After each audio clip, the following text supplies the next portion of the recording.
Hello viewers, welcome to my channel. Today when I was traveling from Mudigeri to Hornadu, I came across this beautiful temple. In this temple, Mahaganapati and Mahalakshmi resides.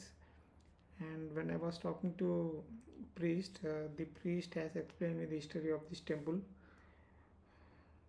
Previously, it used to be in a different form.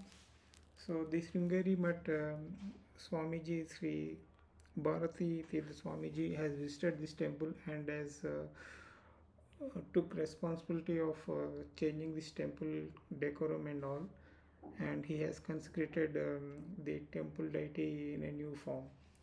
So since then they have built this temple in Kerala architecture, and this place is very quieter, and the temple is very clean, and when you get inside the temple you will have enormous peace, and you feel very relaxed when you walk around in this temple.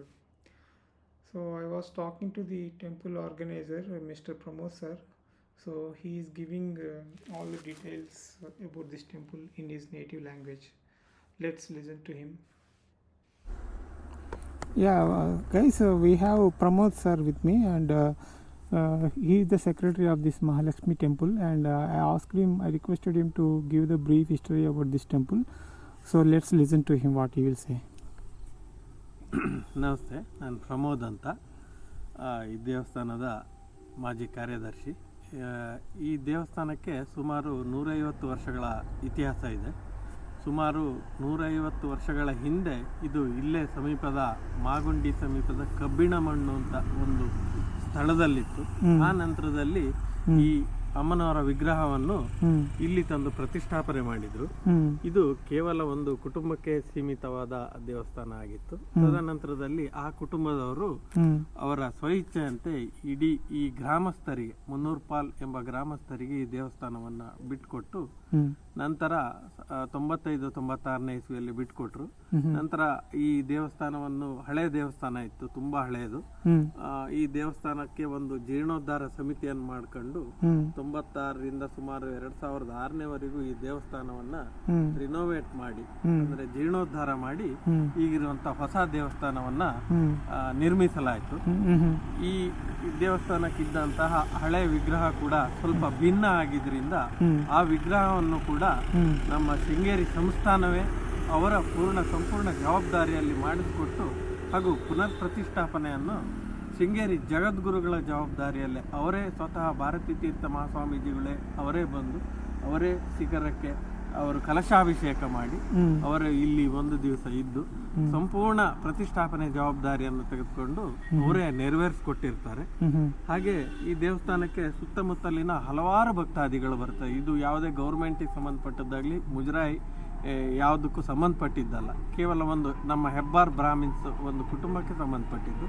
But ಇಲ್ಲಿ ತುಂಬ ಕಾರಣಿಕವಾಗಿದೆ. ತುಂಬ ಜನಗಳು ಇಲ್ಲಿ ಬೇಡಿಕೊಂಡದ್ದು ನಡೆದದ್ದಿದೆ, ನಂತರ ಬಂದು ಅವರ ಹರಕೆ ತೀರಿಸಿದ್ದು, ಇಂಥವೆಲ್ಲ ತುಂಬ ನಡೀತವೆ. ಹಾಗೆಯಿಂದ ಹೊರ ಸ್ಥಳಗಳು, ಹೊರ ಊರುಗಳಿಂದ ತುಂಬ ಟೂರಿಸ್ಟ್ ಅವರು ಬರ್ತಾ ಇರ್ತಾರೆ. ಹಾಗೆ ಇಲ್ಲಿ ವಾರ್ಷಿಕವಾಗಿ ಚೈತ್ರ ಶುದ್ಧ ದಶಮಿ ಒಂದು ದೇವಸ್ಥಾನದ ವರ್ಧಂತಿ ಉತ್ಸವ ನಡೆಯುತ್ತೆ. ಹಾಗೂ ಇಲ್ಲಿ ವಿಶೇಷವಾಗಿ ವರಮಹಾಲಕ್ಷ್ಮಿ ವ್ರತ ಕೂಡ ನಡೆಯುತ್ತೆ. ಆ ದಿನ ಊಟದ ವ್ಯವಸ್ಥೆ ಕೂಡ ಇದೆ. ಇತ್ತೀಚಿನ ಒಂದು 6-7 ವರ್ಷಗಳ ಹಿಂದೆ ನಾವು ಇಲ್ಲಿ ಭೋಜನ ಶಾಲೆ, 2 ಸುಸಜ್ಜಿತವಾದ ರೂಮ್ಸು, ಈ ಥರ ಎಲ್ಲ ನಿರ್ಮಾಣ ಮಾಡಿದ್ವಿ. ಹಾಗೆ ನವರಾತ್ರಿ 10 ದಿವಸ ಕೂಡ ಇಲ್ಲಿ ಕಾರ್ಯಕ್ರಮ ನಡೆಯುತ್ತೆ. ಆ 10 ದಿವಸನೂ ಭೋಜನ ವ್ಯವಸ್ಥೆ ಇರುತ್ತೆ. ಹಾಗೂ ಸುತ್ತಮುತ್ತಲಿನ ಸುಮಾರು ಜನಗಳೆಲ್ಲ ಬರ್ತಾರೆ. ಹಾಗೆ ಕಾರ್ತಿಕ್ ದೀಪೋತ್ಸವ, ಹೀಗೆ ದೇವಸ್ಥಾನಕ್ಕೆ ಸಂಬಂಧಪಟ್ಟದ್ದು ಒಂದಷ್ಟು ಕಾರ್ಯಕ್ರಮಗಳು ಇಲ್ಲಿ ನಡೀತಾ ಇದೆ. ಅದೇ ಸುತ್ತಮುತ್ತಲಿನ ಭಕ್ತಾದಿಗಳು ಹಾಗೂ ಪ್ರವಾಸಿಗರು ಇಲ್ಲಿ ಬರ್ತಾರೆ. ಲೊಕೇಶನ್ ಚೆನ್ನಾಗಿದೆ ಇಲ್ಲಿ. Thank you, Pramod sir, and it is definitely, this information will help me understand this place and the importance of this Mahalakshmi goddess, and I will share this to the Instagram and Facebook. Thank you.